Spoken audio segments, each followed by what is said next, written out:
नमस्कार दोस्तों, स्वागत है आप सभी का हमारे YouTube channel Rohit Yadav group पर, जिसमें आज हम बात करने वाले पेएसएल कंपनी के निवेशकों द्वारा 25 अप्रैल को पंजाब के सीएम भगवंत मान से रखी गई मुलाकात के बारे में। जिसमें कुछ निवेशक बोल रहे थे कि सर इस मुलाकात का क्या रहा, क्योंकि मीटिंग में आने वालों की संख्या तो बहुत कम थी, परंतु जानकारी लेने वालों की संख्या बहुत ज़्यादा है। यदि आप इस मीटिंग में साथ देते तो आपको जानकारी लेने की ज़रूरत नहीं होती, और आप साथ दे न दें यह आपकी मर्जी है, लेकिन हमारा काम है जो भी जानकारी निकल कर आई है उसको आप सभी तक पहुंचाने की। और वीडियो के लास्ट में अमित गर्ग ने इस मुद्दे पर क्या कुछ कहा वह भी आप जरूर सुनिए। तो चलिए दोस्तों, वीडियो स्टार्ट करते हैं।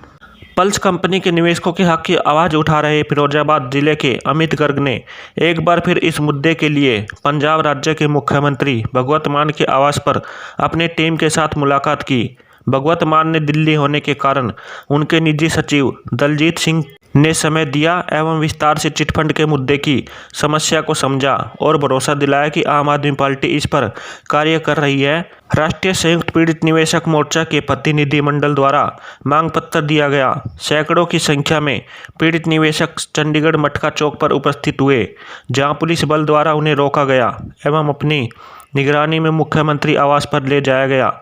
चंडीगढ़ सेबी कार्यालय पर भी धरना दिया गया एवं सेबी के मैनेजर को पल्स कंपनी की तरफ से मांग पत्र दिया गया। ज्ञापन देने वाले में रविशंकर गौतम, रामदेव गौतम, डॉक्टर निजामुद्दीन खान, डॉक्टर नवीन विद्यार्थी, सरदार गुरबेज संघू, अरमानदीप, सुरेश जांगड़ा, नरेश वर्मा, सुभाष चंद्र, संतोष कुमारी, अर्नाव, गुरमीत सिंह, अमरीक सिंह आदि उपस्थित रहे।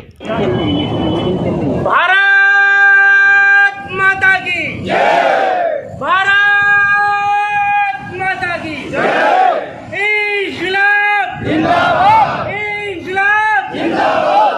लड़ेंगे जीतेंगे। लड़ेंगे जीतेंगे। लड़ेंगे जीतेंगे। साथियों, लड़ाई 2015 से शुरू हुई।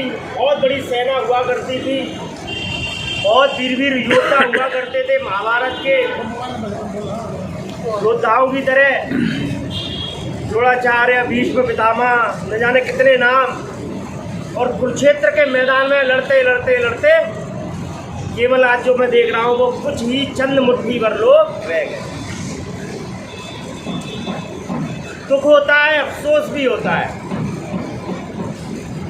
कि पूरे भारतवर्ष में जो पीएससीएल या अन्य कंपनियों की हम लोग लड़ाई लड़ रहे हैं, कई संगठनों में मैं मानता हूँ कई विचारधारा है, लेकिन जब लड़ाई एक है कि सेबी ऑफिस हमारा सेबी पैसा नहीं दे रही, लोढ़ा कमेटी पैसा नहीं दे रही, और जब किसी भी लड़ाई के लिए हम लोग कॉल करते हैं व्हाट्सएप पे, उस पर सब पर पहुँचती है, सबको खबर होती है, उसके बावजूद लोग निकलना नहीं चाहते। आज या तो लोगों ने मान लिया है, जो लोग नहीं आ रहे हैं, कि अब हमारा पैसा मिलना नहीं है, या वो थक चुके हैं, उम्मीद छोड़ चुके हैं,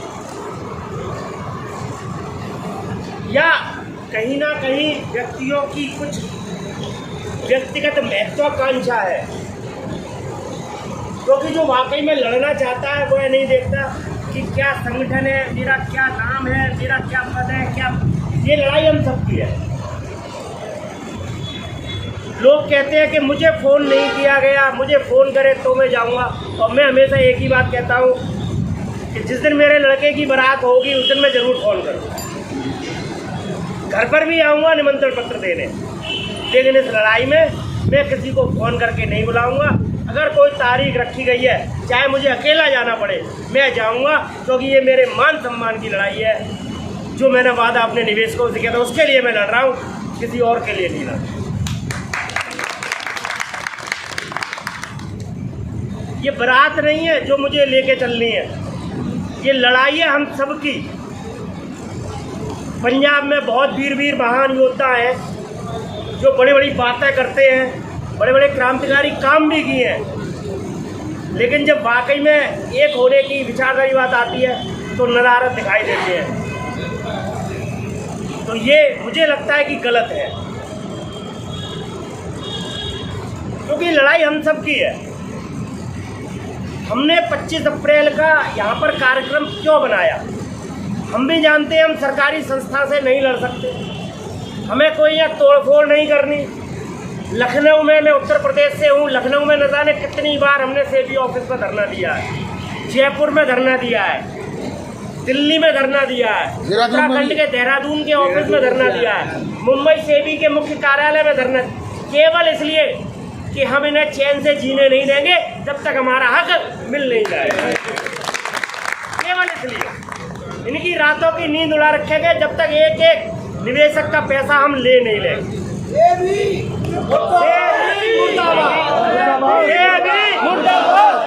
मुर्दाबाद लोढ़ा कमेटी, हाय हाय लोढ़ा कमेटी, हाय हाय।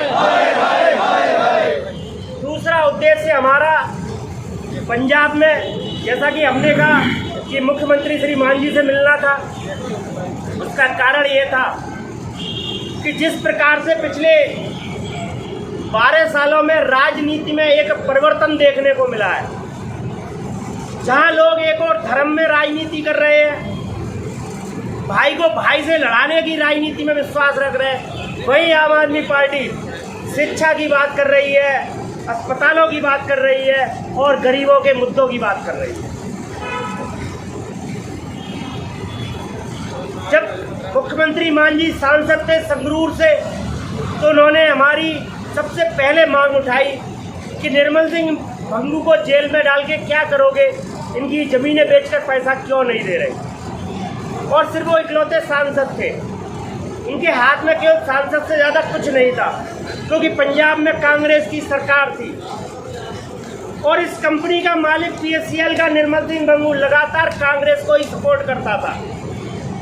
इसी वजह से न कांग्रेस वालों ने आज तक पैसा देने की मुहिम में कोई बात की, न चन्नी साहब ने बात की, न अमरिंदर सिंह जी ने कोई बात की, न नवजोत सिंह सिद्धू ने कोई बात की आज तक। ऐसी सहारा का मामला, नाइजर ग्रीन का मामला, GCA का मामला, मैं कहा उसमें नेसर कौन सी है वो आपकी, न जाने कितनी कंपनियां हैं। और ये हुआ कब? जब 2014 में भारत में सरकार बदली और सरकार बदलते ही सेबी को पावर दी गई और जो कंपनियों की संपत्तियां थी, जो हम और आप जैसे लोगों की मेहनत की पूंजी से बनाई गई थी, उन पर सारा इन सरकार के ठेकेदारों ने, भारत देश के ठेकेदारों ने, संविधान के ठेकेदारों ने, लोकसभा के ठेकेदारों ने कब्जा कर लिया और आज हमें सड़क पर छोड़ दिया न्याय मांगने के लिए। 2 फरवरी 2016 को निर्णय हो जाता है, लोढ़ा कमेटी बना दी जाती है कि पल्स की तमाम संपत्तियों को बेचकर हमारा पैसा दिया जाए। तो मैं पूछता हूँ, आज तक संपत्तियाँ क्यों नहीं बेची गई? क्यों हम लोगों को ब्याज सहित पैसा नहीं मिला? इसका जवाब कौन देगा? कौन पूछेगा? भारत देश के प्रतिनिधि होते हैं हमारे विधायक, सांसद, जब हम उनके पास जाते हैं तो वो उल्टा हम पर आरोप लगा देते हैं कि आप लोगों ने ऐसी कंपनियों में काम किया। ऐसी कंपनियों को खोलने का रजिस्ट्रेशन कांग्रेस की सरकार ने दिया, भाजपा के लीडरों ने बढ़ावा दिया। तो आज पंजाब में आम आदमी पार्टी की पूर्ण राज्य में सरकार बनी है, पूर्ण बहुमत से सरकार बनी है, ईमानदार पार्टी है। तो एक बार इतने जगह पर इतने लोगों से हम लोगों ने प्रयास किया, एक बार आखिरी बार हम लोगों ने आम आदमी पार्टी के कार्यालय में गए, वहाँ हमारी मुलाकात हुई है उनके PA साहब से, क्योंकि भगवंत मान जी और लोग दिल्ली गए हुए हैं आज। उनके जो प्राइवेट पर्सनल असिस्टेंट हैं, उनसे जब हमारी बात हुई, जब हम लोगों ने अपने मुद्दे को रखा, तो उन्होंने एक ही बात कही कि आपका मुद्दा राज्य सरकार की प्राथमिकता में से एक है और इस पर केजरीवाल जी और भगवंत मान जी दोनों ही अपनी विशेष निगरानी में कार्य करना शुरू कर चुके हैं।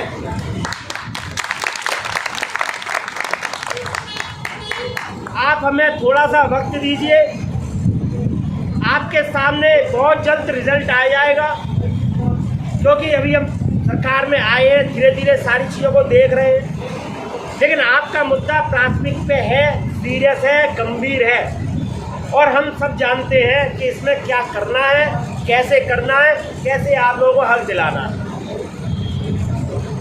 तो आम आदमी पार्टी की तरफ से जो आश्वासन मिला उसका हम स्वागत करते हैं, समर्थन करते हैं और उन पर ये विश्वास रखते हैं कि जल्द से जल्द, और मैं ज़्यादा नहीं कह रहा, 2022 चल रही है, मैं समझता हूँ यदि उन्होंने काम करना शुरू किया स्टेप बाय स्टेप तो 2022 के अंत तक कोई ना कोई हमारे पास निर्णय आ जाएगा।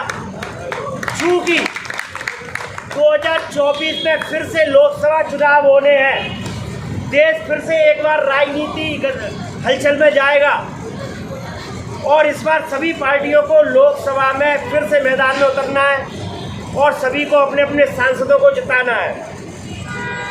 तो जाहिर सी बात है कि इस मुद्दे को प्राथमिकता से लिया जाएगा और 2024 के चुनावों से पहले 2023 में ये मेरा मन कहता है और विश्वास कहता है कि आपका और हमारा काम 100% हो जाए। मैं पहले भी इस बात को कहता रहा हूँ, मुझे राजनीति से कोई लेना देना नहीं है, ना मुझे लीडर बनना है। मेरा मकसद है सिर्फ इस मुद्दे को हल कराना, साम दाम दंड भेद।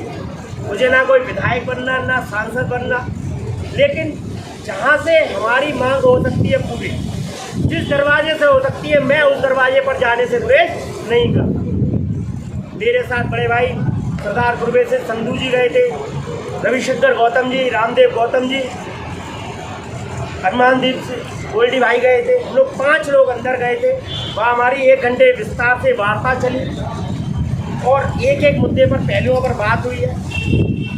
और ये धरना प्रदर्शन इसलिए जरूरी है कि ये जागते रहे कि इनको काम करना है और अब इनके आकाओं की सरकार नहीं है बीजेपी की, अकाली दल या कांग्रेस की, एक ईमानदार पार्टी की सरकार है। इनकी ईंट से ईंट बजा दी जाएगी। ये इनको सोचना होगा। जो अब तक इन्होंने सेबी ने खूब मनमानी कर ली, खूब संपत्तियों पर भूमाफियाओं के कब्जे करा दिए, लेकिन अब ऐसा नहीं होगा। तो मैं यही कहूँगा कि आज का जरूरी नहीं है कि किसी भी आंदोलन में बहुत भीड़ की आवश्यकता हो। आवश्यकता होती है चंद लोगों की, मुट्ठीभर लोगों की, लेकिन ताकतवर और एक मत के लोगों की, एक विचार के लोगों की। तो आगे हमें इसको राष्ट्रीय स्तर पर चुप नहीं रहना है। इसके आगे हमारा जो रणनीति है उस पर हम काम कर रहे हैं, राजनीति स्तर पर, आंदोलन स्तर पर, और जो तीसरा विकल्प रह गया है, जो बार बार मैं कहता हूँ, क्योंकि लॉकडाउन से 2 साल तक सुप्रीम कोर्ट में विशेष बात नहीं हो रही थी, तो सुप्रीम कोर्ट में हम बहुत जल्दी तैयारी करने वाले हैं और इस मुद्दे पर करने वाले हैं कि इन्होंने 6 साल में पैसा नहीं दिया। हम इस बात पर नहीं बात करेंगे सुप्रीम कोर्ट में, वो आ गया है कि हमें क्या करना है।